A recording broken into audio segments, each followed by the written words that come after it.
नमस्कार, सादर जय जिनेंद्र। क्षमा ब्रेकिंग जैन न्यूज प्रतिदिन प्रातः, दोपहर एवं रात्रि में देश भर से संपूर्ण जैन समाज से संबंधित सही और सकारात्मक समाचारों के लिए देखना और सुनना न भूलें। साथ में आपसे विनम्र निवेदन है कि यदि आपने इस चैनल को सब्सक्राइब नहीं किया है तो कृपया अवश्य कीजिए और शेयर और लाइक करके धर्म प्रभावना में सहयोगी एवं सहभागी बनिए।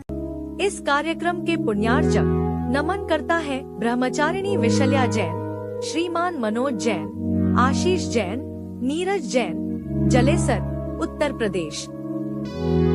श्री अगर हमारे घर में रोज बिल्ली आती है, बिल्ली रात में डेली आती है, उसका आना शुभ है या अशुभ है? अच्छा, देखिए, कोई भी हिंसक प्राणी, चाहे वो कुत्ता हो या बिल्ली हो, शेर हो, जितने भी हिंसक प्राणी होते हैं जो हिंसा करते हैं, उनका अपने घरों में पालना रखना आगम में अनुचित बताया है, क्योंकि ऐसे जानवर हमेशा नकारात्मक ऊर्जा पैदा करते हैं। और जो मांसाहारी जितने भी जानवर होते हैं, उनके अनेक प्रकार के वायरस उनके शरीर से निकलते हैं। और जैसे कुत्ता है, बिल्ली है, इसमें रेबीज नाम के वायरस ज़्यादा होते हैं, उससे पागलपन आता, माइंड डिस्टर्ब होता है। जैसे कोरोना वायरस था, इस प्रकार के। तो जितने भी मनुष्य भी जब कच्चा मांस खाने लग जाते हैं तो उनको भी इस प्रकार के वायरस की उत्पत्ति होने लग जाती है। इस वजह से बिल्ली आई चली गई कोई बात नहीं, लेकिन आएगी तो वो चूहा तो मारेगी, ढूंढेगी तो उसी को। तो कुल मिलाकर के ये है कि कुत्ता बिल्ली आदि का पालना जो हिंसक हैं, उनको हम शुभ नहीं कह सकते हैं। आ गई है, जा रही है, आके निकल गई, ठीक है, निकल जाए, उससे छेड़खानी मत करिए, जाने दो, बस इतना है। तो आना जाना इतना अशुभ नहीं है, पालना ज़्यादा अशुभ है। इसलिए कर्तव्य अपना ये बनता है, बिल्ली आई है उसको अपने रास्ते से निकल जाने दो। बाकी उसका कहीं ये लोक मूर्ता में ना आ जाए कि बिल्ली निकल गई तो हमारा अशुभ हो गया, ये हो गया, ऐसा कुछ नहीं है। बस अपन को थोड़ी सावधानी रखना है और बंदेज ऐसा कर दो कि आना बंद हो जाए। आइए हमारे बीच में पदम कुमार जैन, पंडित पदम कुमार जैन बरहन, जिला आगरा, उत्तर प्रदेश से हमारे बीच में उपस्थित हुए हैं। आइए अपनी भी जिज्ञासा आप रखिए। हे प्रभु, आपको मेरा अनंत से नमन वंदन प्रमन। क्षुल्ल गणों को मेरा इच्छामि इच्छामि इच्छामि। हे प्रभु, संसार के सारे जीव व्यापार करते हैं, हम भी व्यापार करते हैं, आप भी व्यापार करते हैं, और अनंत परमेष्टि व्यापार करते हैं। अनंत परमेष्टि अपने व्यापार में अनंत गुना लाभ उठाते हैं। आप जो है असंख्यात लाभ उठाएंगे। क्या क्या फिर से बोलो? मेरा प्रश्न है, इस संसार के सारे जीव व्यापार करते हैं, हम भी व्यापार करते हैं, आप भी व्यापार करते हैं, अनंत परमेष्टि व्यापार करते हैं। हम जो है, आप अनंत परमेष्टि व्यापार करते हैं तो वो उसमें अनंत गुना लाभ उठाते हैं। आप व्यापार करते हैं, उसमें असंख्यात लाभ उठाते हैं। हम पता नहीं, हम मूड भी सुरक्षित रखते या नहीं रखते। अनंत परमेष्टि अनंत गुणा मोक्ष में जाएंगे। मन, ये व्यापार है मन वचन काय का। अब वो अनंत गुणा लाभ उठाएंगे, वहाँ से वापस नहीं आएंगे। आप स्वर्ग जाएंगे तो आप असंख्यात गुणा जो है लाभ उठाएंगे इस तपस्या से जो कर रहे हैं वर्तमान में, मन वचन काय क्रिया करते हैं उसमें।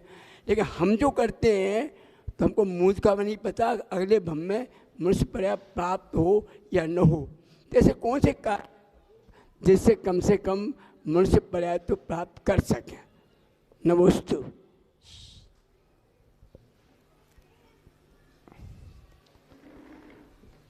देखिए, जो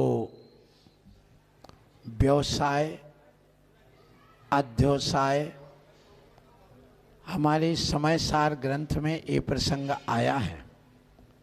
व्यवसाय का अर्थ हमारे यहाँ मन वचन काय की क्रिया बताई है। तो एक तो मन वचन काय का व्यापार होता है, एक धन दौलत और रत्न अनाज आदि का व्यापार होता है। जो कपड़ा सब्जी दाल चावल किराना आदि सोना चांदी आदि का व्यवसाय करते हैं, वो मुनिराज कभी व्यवसाय नहीं करते हैं। ये परचूनी का काम मुनि महाराज नहीं करते हैं। उनके व्यवसाय कभी अशुभ होता नहीं, और वे अर्थ पुरुषार्थ के लिए व्यवसाय नहीं करते हैं। वे हमेशा धर्म पुरुषार्थ और मोक्ष पुरुषार्थ के लिए व्यवसाय करते हैं। इसलिए उनका जो व्यवसाय है अर्थात प्रवृत्ति है मन वचन काय की, वह हमेशा पुण्यकारी होती है, शुभकारी होती है और कर्म क्षय के योग्य होती है, और वह क्रिया उनको मोक्ष दिलाने वाली होती है। ये तो हो गई मुनि की बात। इसी प्रकार सिद्धों में मन वचन काय होता ही नहीं, इसलिए उनका ये व्यापार नहीं होता, और बुद्धिपूर्वक ज्ञान का व्यापार भी नहीं होता वहाँ, ध्यान रखना। इसलिए उनके ज्ञान में झलकता है मात्र। झलकाने में और झलकने में बहुत बड़ा अंतर है। हम झलकाते नहीं हैं, हम झलकाते, भगवान झलकाते नहीं, झलकता है। और इसलिए उनका कोई व्यवसाय नहीं माना गया। व्यवसाय हम मन वचन काय वालों का है। तो जो आप व्यवसाय करते, जो आपका प्रश्न है कि हम व्यवसाय करते, उसमें क्या लाभ है, सुनिए। यदि तुमने व्रत ले लिया है, व्रती बन गए, तो असंख्यात गुणी निर्जरा होती है। सम्यक दृष्टि श्रावक व्रता अनंत वियोजक दर्शन मोह छपकोप समको मोह क्षीण जना क्रम सो असंख्य गुण निर्जरा। ये जो तत्वार सूत्र में सूत्र आया है कि सम्यक दृष्टि की जितनी निर्जरा होती है वह मिथ्या दृष्टि से असंख्यात गुणी होती है, लेकिन वो सदा नहीं होती। वो सिर्फ जिस समय वह सम्यक्त के रूप में ढलता है, कर्ण लब्धि करता उतने के लिए, या अच्छा एक सम्यक दर्शन प्राप्त करता उतने समय, बाकी उसकी कभी असंख्यात गुणी निरंतर नहीं होती, निर्जरा। हाँ, सम्यक दृष्टि से व्रत लेने वाले अणुव्रती जैसे आप बन गए, तो आपकी असंख्यात गुणी निर्जरा बढ़ जाएगी। उसके बाद मुनि महाराज की छठे गुण स्थान में और असंख्यात गुणी निर्जरा बन जाएगी। ये ध्यान रखिएगा। तो मतलब ये हो गया कि गृहस्थ यदि व्रत ले लेता है तो वह भी मुनि जैसा अपना पुण्य अर्जन कर सकता है, और असंख्यात गुणी पाप की निर्जरा भी कर सकता है। ये उसमें लाभ है। Kshama breaking Jain news YouTube channel पर विज्ञापन देकर धर्म प्रभावना में बने सहभागी।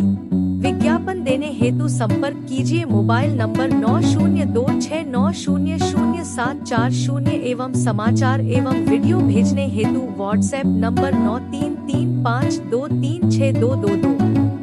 क्षमा breaking Jain news YouTube channel देखने के लिए आपको बहुत बहुत धन्यवाद। सादर प्रणाम, सादर जय जिनेंद्र।